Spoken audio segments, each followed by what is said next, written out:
Two unemployed actors, two unemployed actors. They're just between projects. Welcome back to Two Unemployed Actors. I'm Max. I'm Sam. I introduced the world to Bob. Bob, who I promoted to marketing director, and then he died. Bob the fish, yeah. Wait, did I see him alive? Yeah. Oh, no. He didn't make it. I went to the pet shop, and because I wanted to get You named your fish Bob. all the right things. That's hilarious. You know, the stuff to clean the water, conditioner, the food. They said to me, wait a minute, you've got a heater, haven't you? I said, no. What? For your fish? It's a tropical fish. Oh, no. But I mean, you need a heater? Like, well, it's winter. Oh. I've got, okay, well, I better get a heater. You got home and it was... I think I cooked him. Are you serious? Well, I don't know.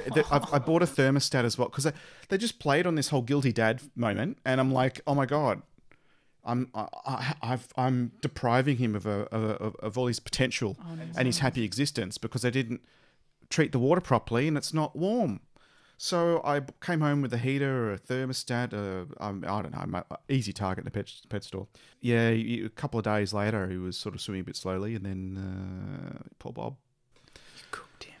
I've got to go and find a new marketing director now. Bob 2.0.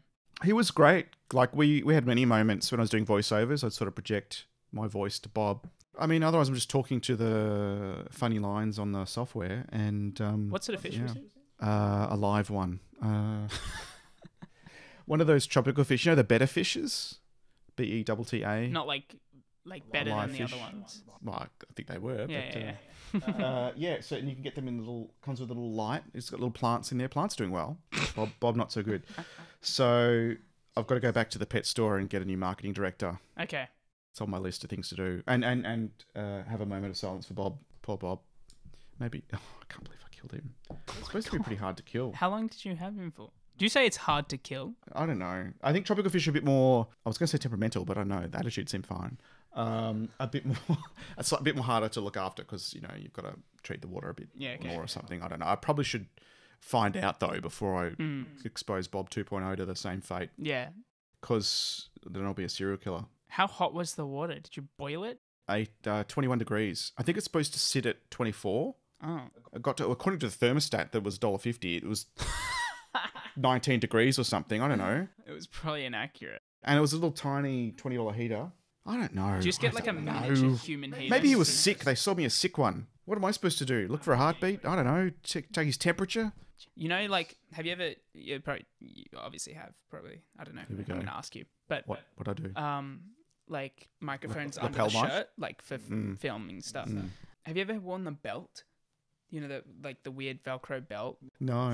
Maybe I've managed that's to only hide for it in you. pockets and... Well, if you're doing lots of jumping up and running and stuff, you probably, Yeah. It's better if you can just shove it in your pocket or something. The pack. In musical theatre especially, Right. you get like this belt around your waist Yep. and it's so uncomfortable. Like it's tight and it's Well, Velcro. the benefit is, you know, it makes you look like you got your six pack and you're in shape. No, it just makes Can you you tighten up a little more and yeah. Oh, I suppose you do need to ring. sing though and take a big breath for singing. Yeah.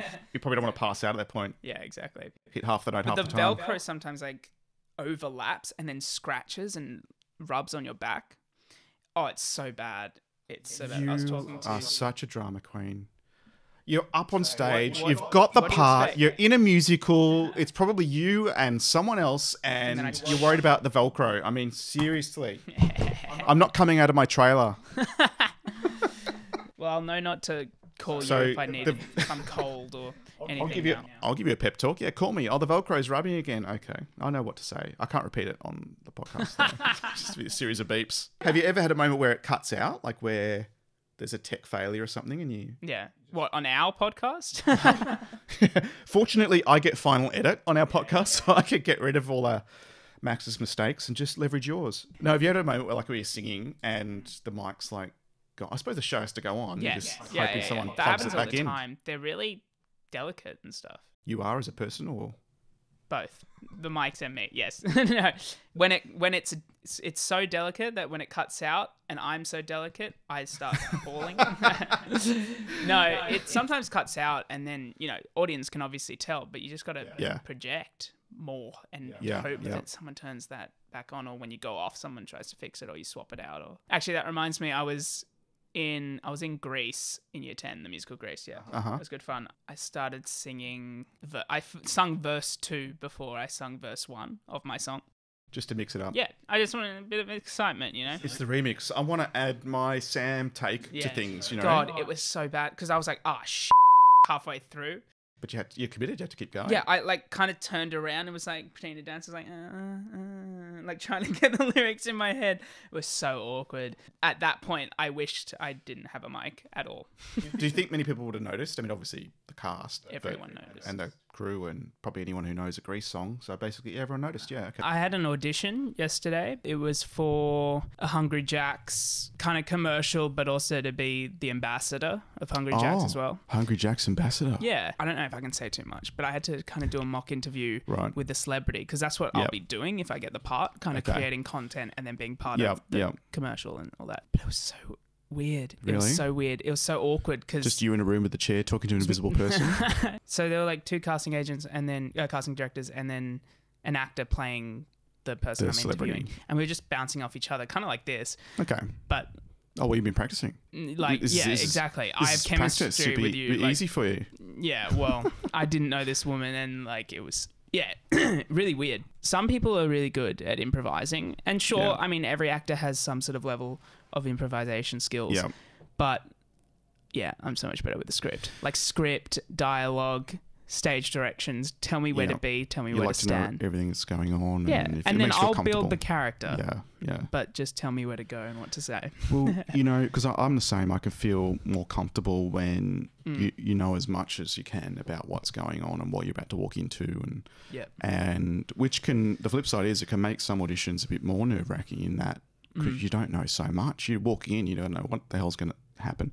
Yeah. It's kind of out of your control to a certain extent. I mean, there's things you can do to make you feel better, but anyway, that's another story. But yeah, no, I did a comedy masterclass with Darren Gilshanen, and great actor, great comedian, and all of a sudden I'm there improvising. And he's teaching me sort of techniques like, well, the physicality is great, but maybe hold the fall. Don't actually fall, but be about to fall because that's funnier. And all these little tips and tricks like that. And then you act out scene. And we were feeding off each other. It was a couple. I was paired up with someone and we're just sort of feeding off each other. After that, I did my second Anthony Brandon Wong workshop. Okay. And got paired with a great actor, Dane Noonan. A lot of the prep before we got into our scene was Anthony just throwing out scenes for us just to feed off each other and just ad lib, you know, and I'm yelling at him and he's doing something wrong and then I'm coming up with some other thing and we just kept going, everyone's just laughing, we just kept feeding. So I think the more I do it, the more I force myself out of my comfort zone. That's true. Into the improvising world. Yeah. The world of improv. I felt more comfortable with that. I was okay to say, yeah, I can, you know, whereas at the start of Darren's workshop, you know, I'm like, yeah, I'm that guy that I don't like improv, you know. I mean, ad-lib's really fun, and I guess it's really, well, not I guess, it is really important with acting. Once you know your character really well, you know their, you know, backstory, you know them inside and out, blah, blah, blah, you can then ad-lib over the guidelines/script you've been given. Yep. And that's cool, and that's fun, because that's your creative freedom and all that. But complete improvisation with a scene, it's fun, but it's daunting, and I'm an actor, so give me direction, sort of thing. I got some feedback too, because last week I went to TV Talks. Oh, yeah. And a lot of heavy-hitting producers from networks. We did talk about reality TV versus scripted drama, but one interesting tidbit was like Ninja Warrior. It costs something like 15 to 20 mil to put something like that on. Oh my God. Even more at times, depending on the format. And if they muck it up, well, it could be over $100 million mistake, because you've got all these corporate sponsors tying in to the format. And the actual ad spots and all the flow-on extra publicity stuff as well that they sell as a package. Yeah. So if it falls flat and you don't get over that million viewers, which is their benchmark for success, you need to do make goods for all those sponsors. They didn't get value for money, so you've effectively wasted that period of time for sponsorship dollars, and you've got to do make goods for them up to that value. So it can be very, very expensive if you make it. Well, yeah, promoting is massive. Like, you can have the best show, the best actors, best cast, blah blah blah, but if you don't promote it, no one will know about it.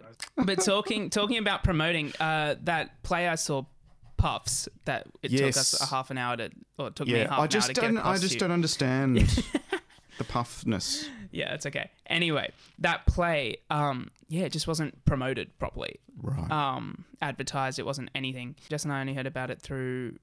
It was at Fox Studios, and we saw posters of it at Fox Studios. Right. And that's the only way we heard about it. Yeah, so pretty much got to fall over the stage. They didn't make a profit. Like, they had some empty seats, but it kind of grew near the end, but it was too late by then. They've gone to Melbourne now or something like that. Okay. But it's just that it was amazing. So good, so funny. Harry Potter is massive, so this little spoof kind of spin-off of it you'd think would be big. Yeah, it makes sense. And it was good, but it was just because it wasn't advertised.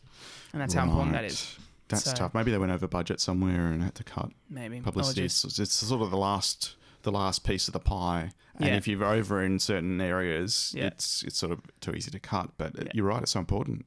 Yeah, this is arguably... this is arguable, I guess, but you can argue with yourself if you want. Like the actors and the cast should be promoting as well. Yeah, it's not sure in a big budget thing. It's not their job, but it benefits you. It benefits absolutely. you. Yeah, it gains that's right. From the more people that see you performing, exactly. the better for you. And I think absolutely you should be publicising it. It's hard when you're working on projects that you can't talk about at the moment, like in world of TV and film and that, but absolutely you take the shots, you get clearance, and then after, when it's released, you go to town. 100%. And performing in front of, like, especially in theatre, well, only in theatre really, I guess, but performing in front of like an empty theatre is so nerve-wracking. So turn up the stage light so I can't see anything. Yeah, I don't know. I'll just visualize a full house. Exactly, but it's almost more daunting to have, like, let's say 30 people out of 70 sitting in the audience than full. Especially if 15 of them are looking at their phones. Yeah. Or 15 and the others are asleep. Looking at you being the shit one on stage. Or an elderly lady faints. That's not good either. Just bring it back to episode 1. Speaking of promoting, last night there was an AACTA event, and this is the Australian Academy of Cinema, TV and the Arts, of which thankfully they let me in. And I haven't been kicked out yet. How the hell? And the good thing is they're able to host events like this one. There's a new television series produced by Foxtel called Lambs of God. To give you an example of how it works, AACTA will send out what on, and you can put your hand up. Sometimes it's a director Q&A. They'll take you through a few key scenes. Sometimes it's an event like this, Foxtel throw on drinks. It doesn't cost you anything, so it's great as an actor. Free drink, and it's free to see. And there's a Q&A at the end. We had the scriptwriter, director, Jeffrey Walker, a couple of the actors as well, Essie Davis and Sam Reed. It actually goes to air on Foxtel this Sunday. For those of you who aren't in Australia, I apologise. They're going to drop all 4 episodes at once as well, so you can go and stream all at once and binge. But they showed the first 2 episodes, and it's a story where it's really difficult to talk about because I don't want to spoil. Like, anything I say can really spoil it. And I don't want to do that. I just want everyone to see it, and I'll talk about it afterwards. But because it's really it's confronting, it's raw, it's interesting. It really is like you could be looking at like a play, like a blank screen, and just these amazing characters coming to life.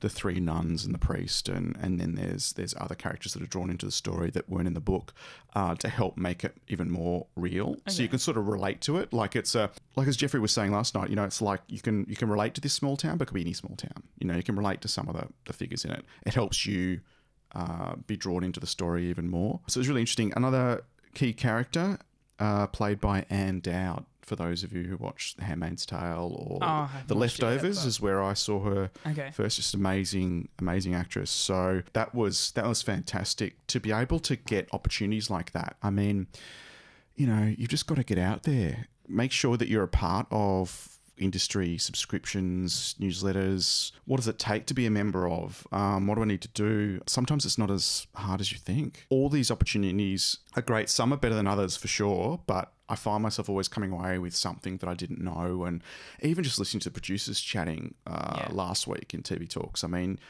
producing a reality TV show where only really 6 or 7 people in Australia could be with that budget could actually pull it off. You might think is a stretch, but it's just interesting to hear the relationship between how they produce that, the relationship between the studios and the networks, the production team. You can always learn something. I mean, obviously for me with business background, it's nice to learn about the business behind the scenes. Yeah. But I think everyone should. Like, if you want to, because you know what it's like. It'd be a lonely game being an actor, and you don't want to be that person on the couch waiting for the phone to ring. You've got to get out there and make shit happen. No, that 100%. I find that really interesting too. That's why I watch a lot on YouTube as well with producers and directors. Hollywood roundtables and all that the variety stuff. Yeah, it's also great. like just watching read-throughs of at the beginning of TV shows or before a pilot's shot is really fun. You see all these actors who've just met and you see them mashed together, and then there's a channel on YouTube.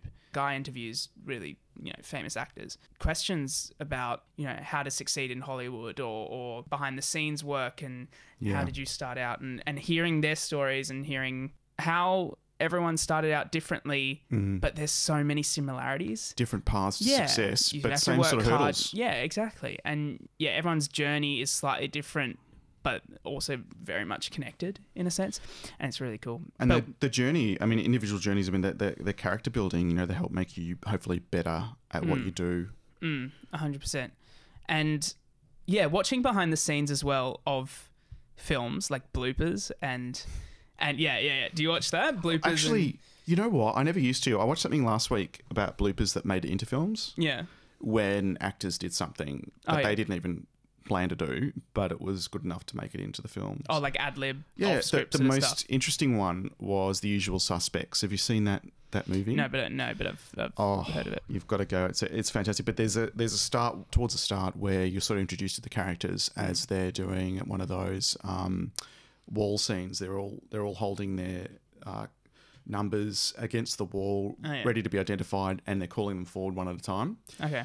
And it's just this really cool scene where you see the relationship between them, how they're sort of not really taking it seriously, they're not afraid of the law, all this sort of stuff, because they're laughing and joking and they were supposed to be dead serious. So the director was actually yelling at them, like, stop laughing, stop, focus. I want to capture, I could imagine, the real criminal, leaning in, looking tough and all that. But what made it so much more real was seeing the personalities behind the criminal stereotype, That's cool.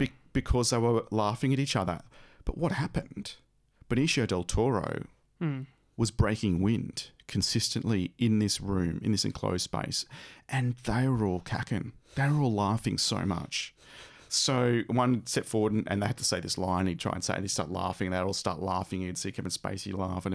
And I could just imagine the frustration of the director when he wants it all, a serious read. But it made it in. It looked really good. That's awesome. It was great. It's like, the editor looking at it going, this is much more interesting than the typical one we've always seen. Well, it's more real. Yeah, like you said, more real. It shows the don't play the criminal. Play the person whose life was affected in a way that led them down in the criminal path. It's much less. It's more more like less two-dimensional. Yes, that's it. 100%. There's depth to the character and all that cool shit. And today I've got an audition. I'm so excited. No lines, no script, no lines for anyone. It's one of the gambling apps. What is it? The sports betting apps. Oh yeah, because there's so many in Australia. Yeah, Crown Bet, Sports Bet, whatever. You're a fan. You've got some accounts, have you? But the benefit is, the benefit for actors is they're just spending to get market share. Yeah. Because they all kind of look the same to me. It's just to a voiceover and music. Okay, cool. And so I've got to practice I'm a father. I'm going through a strong father phase this year. It used to be all the uniforms before police, army, chaplain, now you've and lawyers, doctors, that sort of thing. Yeah. Father, well, it's okay. I mean, the last one I did last month was a father of a 28-week-old preemie baby. Oh, I thought you said 28-year-old, mate. Are you that old? Yeah. I've had. I mean, we talked about it before, where one of my daughters was 18. I'm like, come on. Yeah. She did look like she was like 15, and they wanted a 10-year-old, but wanted someone over a certain age to be able to work the amount of hours. She looked 15. They wanted a 10-year-old. Yeah. She was 18. Because they basically wanted a 10-year-old, then changed to 15-year-old because they needed a child to work a certain amount of hours on set. Yeah. Which they can't do for under 10 because the under 10 was there for 4 hours. She looked 15. It was fine, but I just, it was fine. I got over it after a few drinks, because my daughter's 18. It just made me feel really old. So anyway, so I practiced all the looks. Yeah. The surprised look, the fatherly proud look, or whatever they're looking for. I will read the brief. They've attached the agency brief. I will read it. We'll see how that goes. Straight after podcast? Pretty much, yeah, this afternoon. So something cool is coming up this week that I'm very excited about. Just a side note. I'm auditioning at the casting directors, the casting agency who did who were the casting agents for Lambs of God. Okay. It's a small world sometimes. We're very small in Sydney. It's like I was there last night because I read the credits. I'm like, oh, who cast this one? Because you start to look at these things now. Yeah. What happens? I get a note literally while I'm in the cinema to audition for a TVC for the same casting agent. That I was impressed with, because I'm like, that was amazing casting. Like when you look at it, everything was in its place. Every character was perfect. You wouldn't change anything. Although I know I'm halfway through it, but it looks good. And to get Anne Dowd, I mean, wow. And also Kate Mulvany, who I was lucky enough to work with Kate in a scene in Fighting Season. I saw her in a play at Belvoir recently, Every Brilliant Thing. Yes. And then she had to go. She had to go. She got a role with Al Pacino or something? Yes. She's in New York now filming with Al Pacino in a TV series. Yeah. Talk about a big American break. Exactly. There we go. Yeah, no, So do you know her? Yeah. So she, no, I'm sure she would know who the hell I am. I was in a scene. This is back I think it was my second job coming back from corporate. And I said to the agent, I just want to do like extra work just for the first few, So I turn up, and I think I was supposed to be soldier number, 12. Something. We're talking deep background, right? Yeah. Limbs and things. Oh, no, you look like a chaplain. I'm like, oh, okay. This is wardrobe. They start putting me into this chaplain's uniform. And, of course, being a 2010, Fighting Season is another Foxtel production about soldiers returning from Afghanistan in 2010. So period, but military. So everything had to have its place. Okay. I remember couriering across the badge and emblem for an army chaplain in the Australian Army to make sure everything, because, people are going to go, that's not right. And there were military advisors there to go, mate, you won't hold your hat like that, or you take it off to get in the car, or all this sort of stuff that I wouldn't have a clue, But yeah, next thing you know, okay, I'm now featured. I lead the brigadier and a lieutenant, I think it was, into the room to tell Kate that her husband has passed away. I think what made it in was me walking out with her into the car. And I remember we were just doing laps while they kept getting all the shots right. So we're in the car for a bit talking about favourite films and stuff, and it's great. And I knew I then went on to see her adaptation of The Harp in the South. Oh, yeah. Ruth Park novel set in Sydney 100 years ago. It was in 2 parts because it's huge. I saw the first part and I'm like, oh my God. Emma and I just went out and got tickets for the second part straight away because we have to see this. And it was fantastic. And it was like, we're talking a lot of dialogue and a massive amount of blocking, because it's 2.5 to 3 hours for the first part, the second part. They were doing them like concurrently each week. Oh my God. I mean, could you imagine? The first one we saw, we were close to stage. The second one, we were up and further back. And what that provided us was a view of the stage, and you could see all of the different coloured marks all over the stage. I mean, just the blocking alone is amazing, because the set was minimal, but it would have to move around in sort of modular pieces. And it was one of those really well designed, like when they turn around and the characters interact with it, it could be something else. But each set piece had to have its mark, and the actors have its mark. And apart from the hefty dialogue, it's like, wow. And deep emotional themes and characters. Like, that was super impressive. So she adapted that.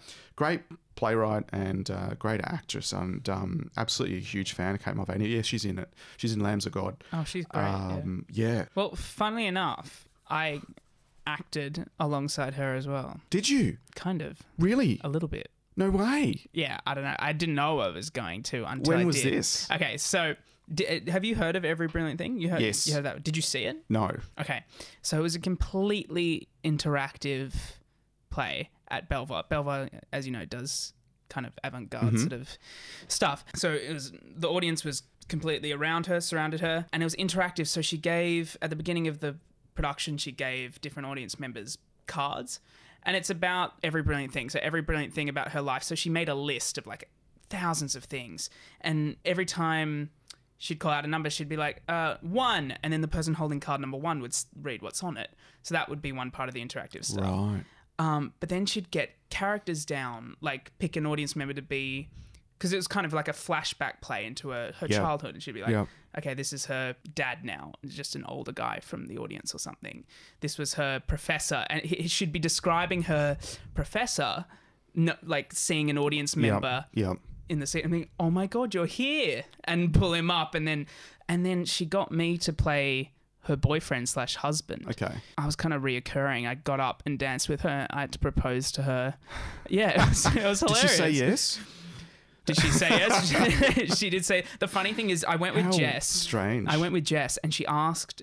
She must have picked each night. She must have picked an audience member who was also there as a couple to be her play her boyfriend, just for a comedic effect. And funnily enough, the character's name was Sam. No. And what she does, she's like points at, so in my case, points at Jess and says, can you just move over here? She moved Jess to a different chair, sat next to me and went, hello, what's your name? And I say Sam. I didn't know this until I spoke to my peers later on at uni, but they say their name so someone could say like, Tom. And she's like, you're Sam or whatever. But because I said Sam, it kind of worked and that was really cool. But then she got me up and when I proposed, Jess was right behind her. Oh, wow. Funniest thing. And she's That's like, can awesome. you just get me some water? Like she was talking to Jess. How weird. It was hilarious. But there we go. We both kind of... Yeah, no, that's a really... And that was a really full-on deep plight. Like that's... I remember she said that afterwards she'd walk out into the foyer to... everyone could see she's fine. Yeah. And she could see everyone else is okay. Yeah. So I imagine it would have been a great experience. It was really well done. Her acting's really good. So jealous. Small world. It's small town Sydney. Tomorrow, the union here in Australia, the MEAA, is doing a pilot program where they can bring people to do Q&As over video conferencing. Okay. The first trial's with casting director Nikki Barrett. And who I'll just reel off, like Great Gatsby, I Am Mother, which I loved. You watched that? Peter Rabbit, yes, twice. Good. You watched I Am Mother twice? Yes. Hacksaw Ridge, Mad Max 2 and heaps of other stuff. Yeah, no, I Am Mother I really enjoyed. That's filmed in SA? No way. It's filmed in Australia. In South Australia. Well, it was mostly in a room, right? Yeah. It was a studio, yeah? Yeah. But it was filmed, a studio in South Australia. That's cool. The interesting thing is... the effects there done by a firm called Weta who do heaps of effects. They're based in New Zealand. And in this unique situation, the guy who was designing the robot mother was also going to be the guy inside it. And it was going to be like a live, a suit, like a character suit. Okay. Which is great because very old-fashioned. Yeah, but it worked really well because obviously there were people controlling minute things like the facial expressions and things. But he was wearing it and running in it and acting in it. He was in it. They actually did that. Yeah, and he was also the one charged with making it. So I guess he was his master of his own destiny if it was uncomfortable or something. But it's like who the 6 hours to go to the toilet. But it's like, geez, the shoulder's sticking. Who designed? But how good for the actors though, because you're not just talking to a green screen. The voice though is Rose Byrne. They have like a no way. Rose Byrne. So actually, what happened was, with the voice. So someone would read for him because he was obviously having enough. Yeah, he's got enough to do, just moving around and getting in the right standing spot. On set during the day. No, she was post. Yeah. So Rose Byrne was voiceover in post, and it perfectly suited Mother too. It was so great. Wow, I haven't read up on it yet. I was going to, but Rose Byrne. Wow, cool. Awesome. So the actor was actors Clara Rugard, Hilary Swank. Whenever they were interacting with Mother, so the lines of Mother will be provided off side of stage, and then they'd just be absolutely interact. And literally, you're looking at the facial expressions that are changing. Like it's all being there's elements of CGI, but they really complemented the story. It wasn't like a huge distraction from the story. And I found that fascinating. You're right that when you saw, that's really old school, but like the mix of old and new really brought, because you're not thinking, wow, what a great effect. You're thinking, oh my god, I'm feeling for this character. Yeah, wow. No, because when I said that's really old-fashioned, I was picturing in my head, gonna look like Jurassic Park and the raptors and stuff, which looked more real, obviously, because especially that it was 20-something years ago, 25 years ago, yeah. But then you said they actually did it, and I couldn't tell. I thought it was CGI, and they had the what's it called, motion tracking suits. Yeah, you're talking to a guy wearing golf balls and tennis balls. Exactly. Or exactly. Or even just someone standing there with like a tennis ball. And then they put it in later or whatever. Yeah. Like in Stranger Things, when they're in the cave and the monster comes out, I think it was season 2, Yeah. It was just the Spoiler effects alert, anyone who's not. with a broomstick and a plastic head to get Dustin's eye line. Yeah. And then they could CGI over the top. Yeah, such a powerful story. Like if you remove all effects and made it like a stage play, and it was just the characters moving around on set, it'd draw you in. But all those layers were so complementary to the story. They weren't distracting at all. It was fantastic. What about really enhanced all the other droids outside? Was that CGI? No, they cloned the designer, right? And they put him in the suits. There was a bunch of him instead. Yeah, okay, that makes more sense. Because it's cheaper to do that and spend all your money on the one suit than trying to divide by. Well, actually, 50. talking about CGI, just real quick, like kind of side note, I watch these guys on YouTube, the Corridor Crew or whatever, and they're visual effects artists in LA or whatever. Okay. It's really interesting. I've learnt so much because they analyze films and crappy visual effects versus good visual effects. Yep. And it's really interesting. You know the movie with Dwayne Johnson where he plays the Scorpion King or whatever, that really old... No? No. Cut in, you saying yes, and then we'll like... Yes. Anyway. I do remember. Yeah, famously known as some of the worst... Famous to everyone but me. Yeah, exactly. Known as the like some of the worst CGI. Oh no! Done. Yeah, his face doesn't look like him and all this stuff. But the point is, budget. You know, it's a slightly older film, and it's interesting to realize it's like, did the visual effects artists not know as much about the human skin and how light reflects off that as we do now? Or did they want to? They knew, but they didn't have the money for it. But it was interesting. There was like fire in the background as the Scorpion King burst through the door. A flare, like light flare, which you get off the lens of a camera, was behind him because it was visual effects in. But if that was real, if that was an actual actor, the flare would actually be in front of him. So what these guys did, they re-edited that whole frame and kind of moment and made it look more real. And lighting does so much to make CGI and stuff look real. Right. And it was interesting to realize, like, obviously a lens flare, you don't want the audience to be like, oh, there's a camera there. Yeah, no, you don't want to be pulled out of the story. But that lens flare makes it look more real to us, which is really interesting. And what they said is to make something look real on screen doesn't necessarily mean it will look like what it would look like in real life. Right. It's what it would be real for us if there was a camera there. Yep. Because we know there's a camera there. But it makes it a bit more authentic. Obviously, don't show the boom mic in the freaking frame, but... And the guy operating all the flame bars in the background. Exactly. It makes it look more real. Yeah, the camera shakes or the flares across, Yeah. But this is the age-old thing. Like, CGI is a whole new world, and I know enough to know I don't know so much about it. But at the end of the day, though, you can't forget a good story. You don't want to have people walking out and going, your audience going, wow, the effects were great. You really want to be drawn in the story. Back to Nikki Barrett, though. Yes, sorry. This is going to be really interesting because it was oversubscribed, so some people didn't get in. But basically, you're dialing into the video conferencing, and she's going to be there chatting away, and then you can input write in your questions, and they may or may not get answered. But I just think, first of all, to my point earlier, like, just getting out there, like it's free, really informative for actors. I mean, anytime you want to get in a headspace of a successful casting director, I think it's going to be beneficial. I don't know if I'm the sort of person that would pay, $400 to do a workshop so I can present a scene to one, but this is a great idea of how to get into that. Yeah, along with other events like the AACTA events, and even available to everyone, like the Cremorne Orpheum. There's a theatre here in Sydney that's held a strong independent theatre. It's been there for years, still Art Deco designed, and it's been refurbished really well. And I think they've held some great Q&As, hearing from the likes of Cate Blanchett after the Australian premiere of Blue Jasmine, Geoffrey Rush, John Cleese after the premiere of his movie Spud. There's just like so many great actors and directors as well, like Fred Shepsey. I mean, I can go on over the years just by simply subscribing to their newsletter, clicking as soon as I see something interesting as a special event. Sometimes it's a great movie and it's a great Q&A. Sometimes the Q&A is better. Yeah, okay. Sometimes the Q&A surprises you and goes in a different direction because, this isn't a press event. It's just members of the audience asking after a bit of a Q&A from someone interviewing. It was the cost of a normal movie ticket. Yeah. And I remember we went to see Blue Jasmine We were parking, and by the time we found one, we're like miles away. It was about to start. We were worried we were going to miss it. So we're hurrying up the path. We're going in the back door, and there's the press all lined up on one wall, and Cate Blanchett walks past us and starts doing interviews. And I'm like, oh okay. So Q Maxi stepping forward with his phone to take a photo of Kate. Kate looks up. Nice photo, because everyone's very polite. They all know their place and their rank in the press, right?